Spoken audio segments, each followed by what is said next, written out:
Clumsy വ്ലോഗിലേക്ക് എല്ലാവർക്കും സ്വാഗതം. ഇന്ന് ഞാൻ വന്നിട്ടുള്ളത് ബീഫ് അച്ചാറിൻ്റെ റെസിപ്പിയുമായിട്ടാണ് ഞാൻ വന്നിട്ടുള്ളത്. ബീഫ് അച്ചാർ ടേസ്റ്റ് ആയിട്ട് എങ്ങനെയാണ് ഉണ്ടാക്കുന്നത് എന്നാണ് ഞാൻ ഇന്നത്തെ വീഡിയോയിൽ കാണിക്കുന്നത്. എൻ്റെ ചാനൽ പുതുതായിട്ട് കാണുന്നവരാരെങ്കിലും ഉണ്ടെങ്കിൽ പ്ലീസ് സബ്സ്ക്രൈബ് ചെയ്ത് എന്നെ സപ്പോർട്ട് ചെയ്യണം. വീഡിയോ ഇഷ്ടമായിട്ടുണ്ടെങ്കിൽ ലൈക്ക് ചെയ്യണം. അപ്പോൾ ബീഫ് അച്ചാർ എങ്ങനെയാണ് ഉണ്ടാക്കുന്നതെന്ന് നോക്കാം. ബീഫ് ചെറിയ കഷ്ണങ്ങളാക്കി എടുത്തിട്ടുണ്ട്. നല്ല വൃത്തിയായി കഴുകിയെടുത്തിട്ട് കുക്കറിൽ ഇട്ട് കൊടുത്തിട്ട് അതിലേക്ക് 1/2 ടീസ്പൂൺ മഞ്ഞൾപ്പൊടി ഇട്ട് കൊടുത്തിട്ടുണ്ട്. കുറച്ച് ഇറച്ചി മസാല പൊടിയും കൂടി ഇട്ട് കൊടുത്തിട്ടുണ്ട്. പിന്നെ 2 ടീസ്പൂണ് മുളക് പൊടി ഇട്ട് കൊടുത്തിട്ടുണ്ട്. കാശ്മീരി പൗഡറാണ് ഞാൻ ഇട്ട് കൊടുത്തിട്ടുള്ളത്. ആവശ്യത്തിനുള്ള ഉപ്പും കൂടി ചേർത്ത് കൊടുക്കുക. ഇതിലേക്ക് വെള്ളം ഒഴിച്ച് കൊടുക്കേണ്ട ആവശ്യമില്ല. ഇറച്ചിയിൽ നിന്ന് തന്നെ വെള്ളം വരുന്നതായിരിക്കും. ഇനി ഇത് മൂടി വെച്ചിട്ട് 4-5 വിസിൽ വരുന്നത് വരെ വേവിച്ചെടുക്കാം. ഇവിടെ നന്നായിട്ട് വെന്തിട്ടുണ്ട്. ഇതിലേക്ക് വെള്ളം ഒഴിക്കാതെ തന്നെ വെള്ളം വന്നിട്ടുണ്ട്. അപ്പോൾ ആ വെള്ളം ഒന്ന് വറ്റിച്ചെടുക്കുക. നന്നായിട്ട് വെള്ളം വറ്റിയിട്ടുണ്ട്. ഇനി ഇത് ഒന്ന് പൊരിച്ചെടുക്കണം. പൊരിച്ചെടുക്കുന്നതിനായിട്ട് ഞാൻ നല്ലെണ്ണയാണ് എടുത്തിട്ടുള്ളത്. നല്ലെണ്ണ പാന് ചൂടാകുമ്പോൾ നല്ലെണ്ണ ഒഴിച്ച് കൊടുത്തിട്ടുണ്ട്. കുറേ ഒഴിച്ച് കൊടുത്തിട്ടൊന്നുമില്ല, കുറച്ചാണ് ഒഴിച്ച് കൊടുത്തിട്ടുള്ളത്. അതിലേക്ക് വേവിച്ച് വെച്ചിട്ടുള്ള ബീഫ് ഇട്ട് കൊടുത്തിട്ടുണ്ട്. ഇനി ഇത് നന്നായിട്ട് പൊരിച്ചെടുക്കാം. നല്ല ക്രിസ്പി ആയിട്ട് പൊരിച്ചെടുക്കണം. ഇങ്ങനെ നല്ലെണ്ണയിൽ പൊരിച്ചെടുത്ത് കഴിഞ്ഞാൽ അച്ചാർ കേടുകൂടാതെ 6 മാസത്തോളം വെക്കാൻ പറ്റും. അല്ലെങ്കിൽ 1 മാസം ആകുമ്പോഴേക്കും അച്ചാർ കേടാവും.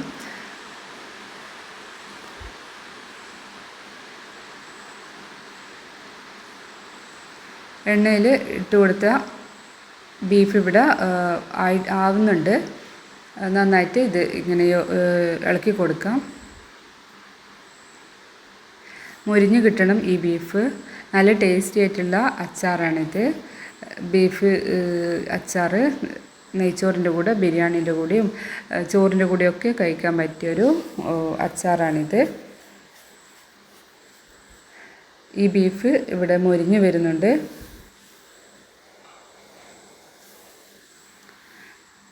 ഞാൻ 2 പ്രാവശ്യമായിട്ടാണ് ഇത് പൊരിച്ചെടുക്കുന്നത്. ഇതുപോലെ ക്രിസ്പി ആയിട്ട് മൊരിഞ്ഞ് വരുന്നുണ്ട്. എൻ്റെ ചാനൽ പുതുതായിട്ട് കാണുന്നവരുണ്ടെങ്കിൽ സബ്സ്ക്രൈബ് ചെയ്ത് എന്നെ സപ്പോർട്ട് ചെയ്യണം. നിങ്ങളുടെ വിലയേറിയ അഭിപ്രായങ്ങളും നിർദ്ദേശങ്ങളൊക്കെ കമൻറ്റ് ബോക്സിലൂടെ അറിയിക്കണം. ഇതിവിടെ മൊരിഞ്ഞിട്ടുണ്ട് ഈ ബീഫ്. ഇനി ഇത് വേറൊരു പാത്രത്തിലേക്ക് മാറ്റി കൊടുക്കാം. അതിനുശേഷം ബാക്കി കുറച്ചും കൂടി ബീഫുണ്ട്. അത് ഈ എണ്ണയിലിട്ട് ഫ്രൈ ചെയ്തെടുക്കാം. രണ്ടാമത്തെ സ്റ്റെപ്പ് ഞാൻ ഇട്ട് കൊടുത്തിട്ടുണ്ട്. ഇതുപോലെ ആദ്യത്തേത് ഇതുപോലെ ക്രിസ്പി ആയിട്ട് പൊരിച്ചെടുത്തിട്ടുണ്ട്.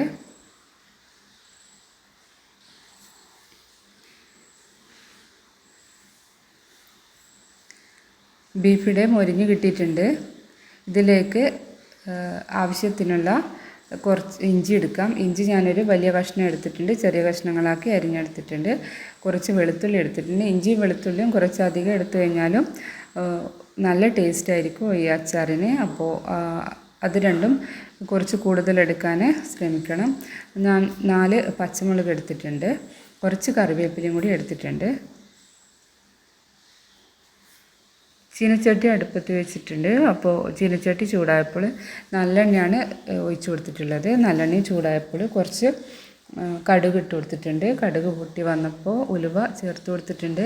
ഈ ടൈമിൽ ഉലുവ പൊടിച്ച് ചേർക്കുന്നതും നന്നായിട്ടുണ്ടാവും. ഞാനിപ്പോൾ പൊടിക്കാതെയാണ് ചേർത്ത് കൊടുത്തിട്ടുള്ളത്. ഇതിലേക്ക് അരിഞ്ഞു വെച്ചിട്ടുള്ള ഇഞ്ചി, വെളുത്തുള്ളി, പച്ചമുളക്, കറിവേപ്പില ഇട്ട് കൊടുത്തിട്ടുണ്ട്. നന്നായി ഇങ്ങനെ യോജിപ്പിച്ചെടുക്കുക, ഇളക്കിയിട്ട്. അപ്പോൾ ഇത് വാടി വരുന്നത് വരെ വെയിറ്റ് ചെയ്യണം. നന്നായിട്ട് ഇതിൻ്റെ അകത്തുള്ള വെള്ളമായൊക്കെ വലിഞ്ഞു കിട്ടണം. അതിനുശേഷമാണ് പൊടികൾ ചേർക്കേണ്ടത്. പൊടികൾ ചേർക്കുമ്പോൾ ഞാൻ ഈ ഗ്യാസ് ഒന്ന് ഓഫാക്കി കൊടുത്തിട്ടുണ്ട്. അല്ലാതെ പൊടികൾ പെട്ടെന്ന് തന്നെ കരിഞ്ഞു പോകാനുള്ള ചാൻസ് ഉണ്ട്. 2 ടീസ്പൂണ് മുളക് പൊടി ഇട്ട് കൊടുത്തിട്ടുണ്ട്. അതുപോലെ 2 ടീസ്പൂണ് അച്ചാർ പൊടി ഇട്ട് കൊടുത്തിട്ടുണ്ട്. ഒരു 1/2 ടീസ്പൂണ് മഞ്ഞൾപ്പൊടി, 1/2 ടീസ്പൂണ് കുരുമുളക് പൊടി, 1/2 ടീസ്പൂണ് മസാലപ്പൊടി, ഇറച്ചി മസാലപ്പൊടി, എന്നിവയൊക്കെ ചേർത്തിട്ട് നന്നായിട്ട് യോജിപ്പിച്ചെടുക്കുക. അതിനുശേഷം ആവശ്യത്തിനുള്ള ഉപ്പും കൂടി ചേർത്ത് കൊടുത്തിട്ടുണ്ട്. ഇനി ഇതിലേക്ക് വിനാഗിരി ചേർത്ത് കൊടുക്കാം.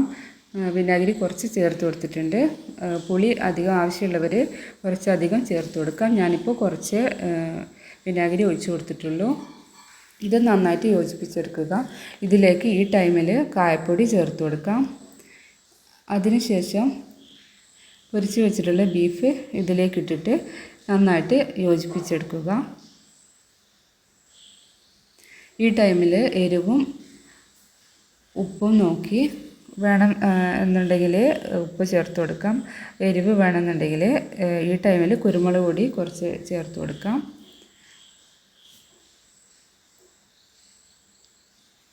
ഈസിയും ടേസ്റ്റിയും ആയിട്ടുള്ള ബീഫ് അച്ചാർ ഇവിടെ തയ്യാറായിട്ടുണ്ട്. ഇങ്ങനെ ചെയ്ത് കഴിഞ്ഞാൽ ഒരു 6 മാസം വരെ കേടുകൂടാതെ അച്ചാർ ഉണ്ടാവും.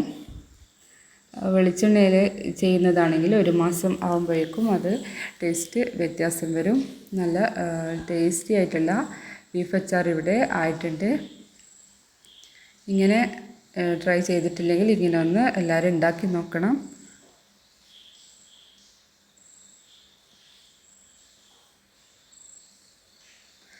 വെളുത്തുള്ളിയും ഇഞ്ചിയും കുറച്ചധികം ചേർത്ത് കഴിഞ്ഞാൽ അച്ചാറിന് നല്ല ടേസ്റ്റ് കൂടും.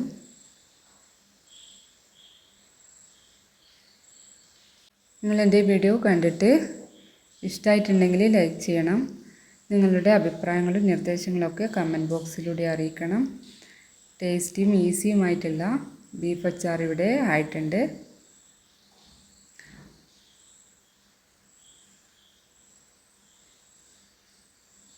Thank you for watching.